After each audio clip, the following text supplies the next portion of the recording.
Bueno, un saludo para todos y un agradecimiento por la invitación a participar en estos diálogos. Eh, Voy a hablar un poquito de lo que sería hoy la teología de la creación y una ética ecológica integral. Partimos de esta situación. Estamos en un mundo demasiado antropocentrista. Hay un gran predominio del yo fuerte, del yo egoísta, del yo científico, donde importa la ganancia, el poder, los ingresos, la belleza física, la importancia social, la producción industrial. Estamos en un capitalismo tecnocrático.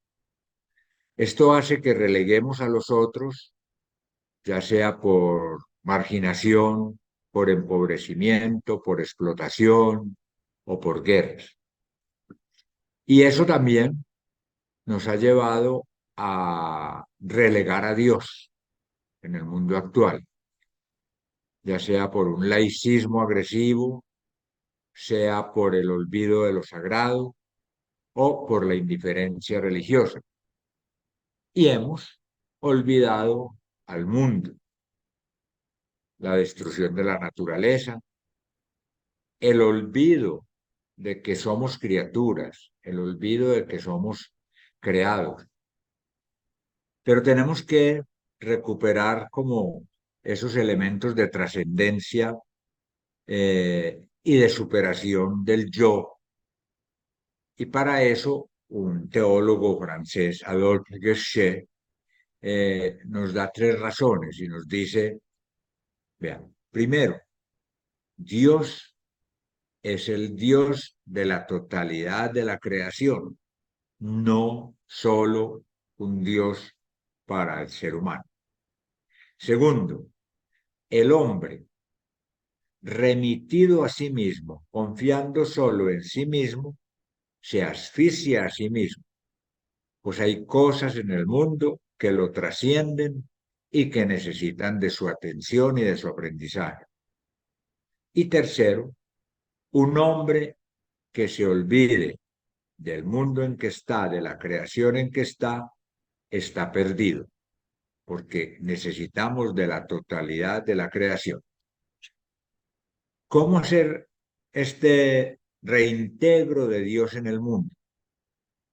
En primer lugar, abandonar la idea del mundo y del hombre como objetos, como cosas a utilizar, como cosas medibles científicamente o simplemente como carne de cañón para los dictatoriales. Y hay que pensar, en segundo lugar, de otra manera la teología. Nosotros estamos acostumbrados a la teología conceptual y teología metafísica. Tenemos que pasar a un tipo de teología, una teología fenomenológica y relacional.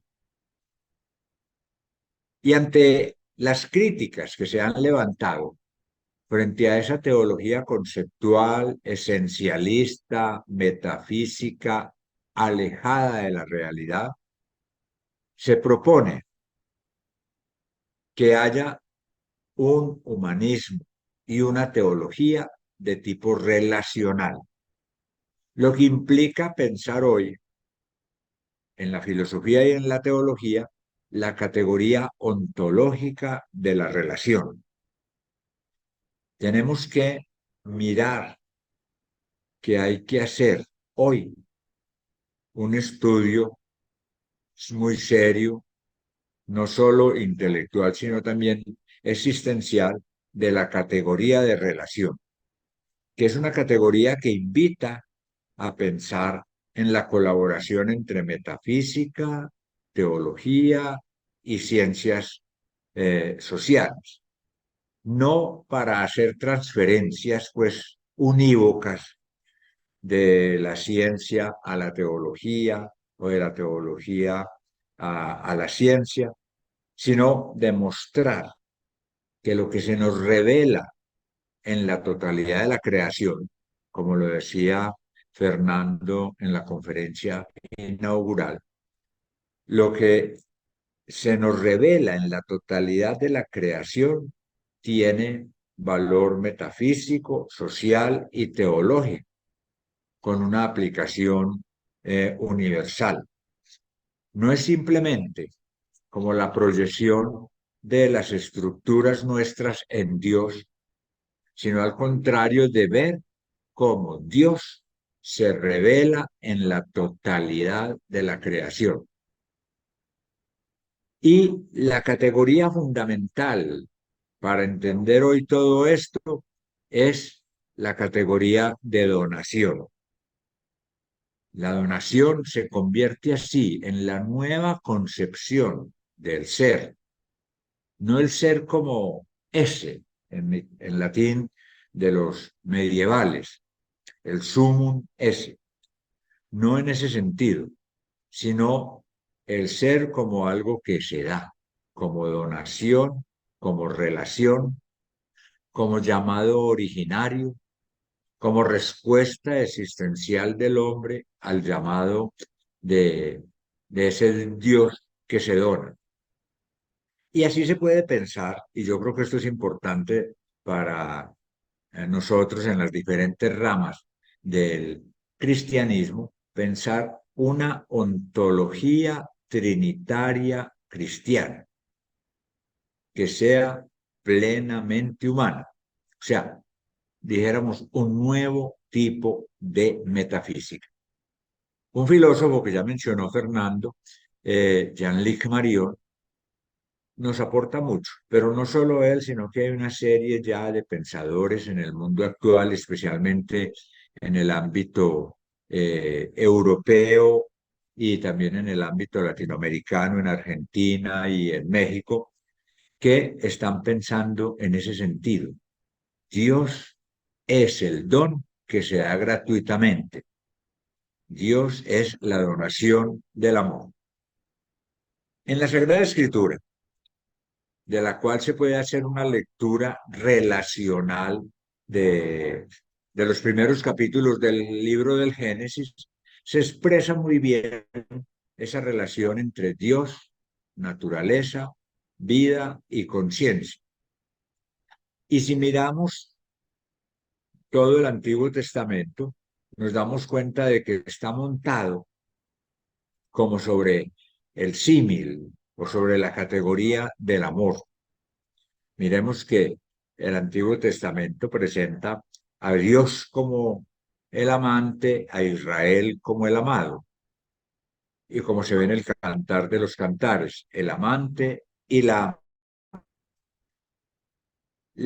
categoría de relación, entonces, se nos aparece como algo muy propio del ser humano y que se realiza en las relaciones interpersonales.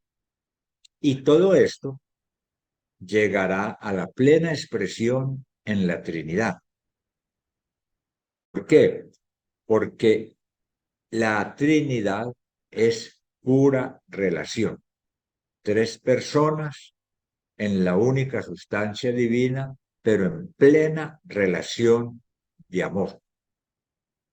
Es decir, es una expresión de la Trinidad distinta a la que se nos presentó a nosotros a partir de la escolástica y del neotomismo, que era una definición tal vez muy perfecta desde el punto de vista de la filosofía escolástica, pero que es ininteligible para la gente.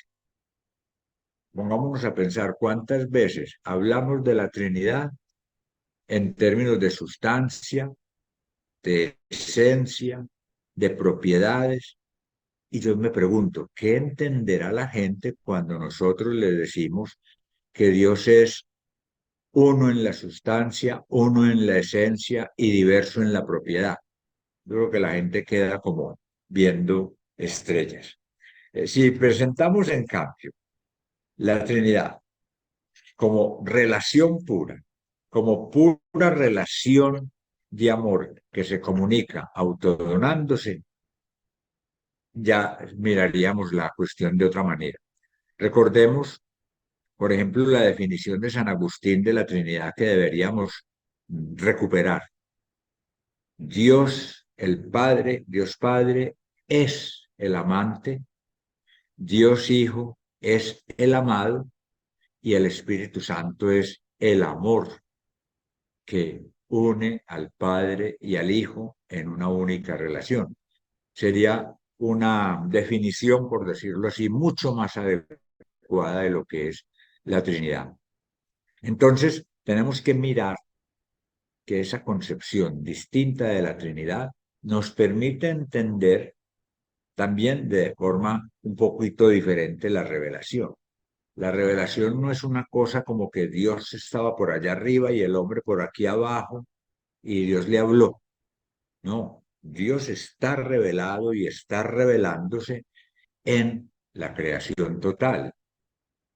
O sea que Dios no simplemente creó al hombre o simplemente, no, Dios creó la totalidad de lo que podríamos llamar la naturaleza como una atmósfera de amor. ¿Qué es la creación? La creación es la atmósfera de amor en que Dios nos colocó.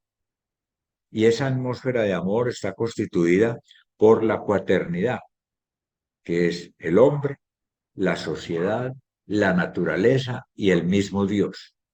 Uniendo los cuatro, tenemos la revelación continua de Dios, porque Dios no terminó la revelación, esto pues, va a sonar como herejía, pero Dios no terminó la revelación con Jesucristo. Y ahí ya, y se fue, se retiró como a su finca de campo, a su casa de campo a descansar, ¿no?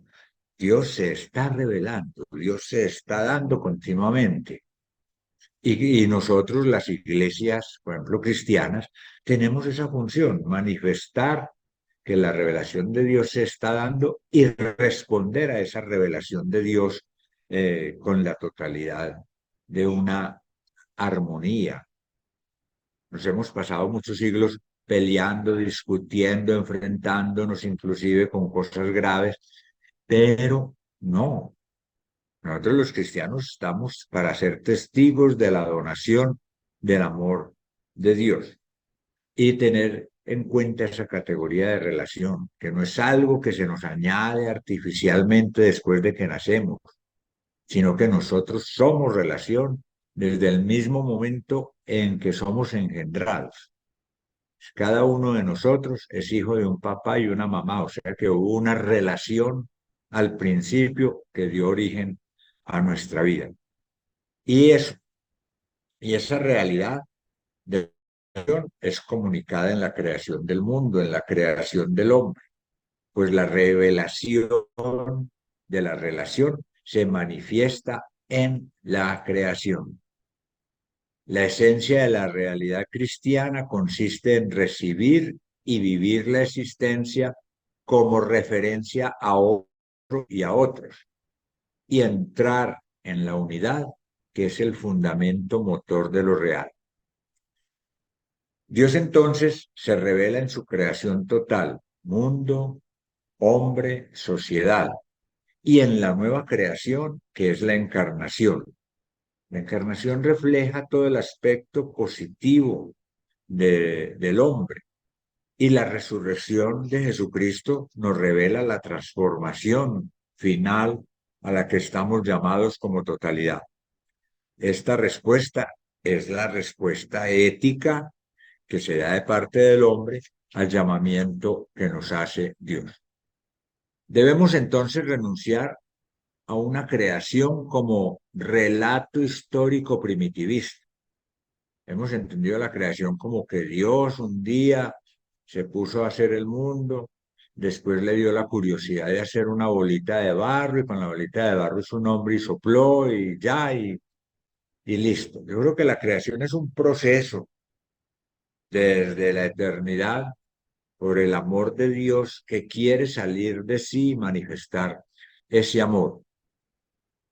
Nos creó, sí, vulnerables, pero ese también es el sentido de la dignidad humana. Si somos vulnerables, necesitamos que venga alguien a ayudarnos en nuestra vulnerabilidad y de ahí surge la ética del cuidado, la ética del cuidado. Esa ética del cuidado es una ética que debe ser integral. Dos Y con minutos, esto estimado Carlos. pienso, sí, y con esto pienso terminar, exactamente. La ética del cuidado integral. Nosotros no solo tenemos que tener una ética del yo, de manejarnos bien, de cumplir los mandamientos, sino una ética social, de preocuparnos por los otros, una ética natural, de cuidar la naturaleza.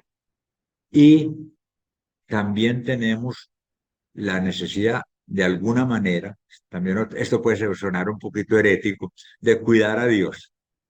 Sí, porque si Dios no lo cuidamos, entonces, ¿qué será de este mundo? Bueno, muchas gracias.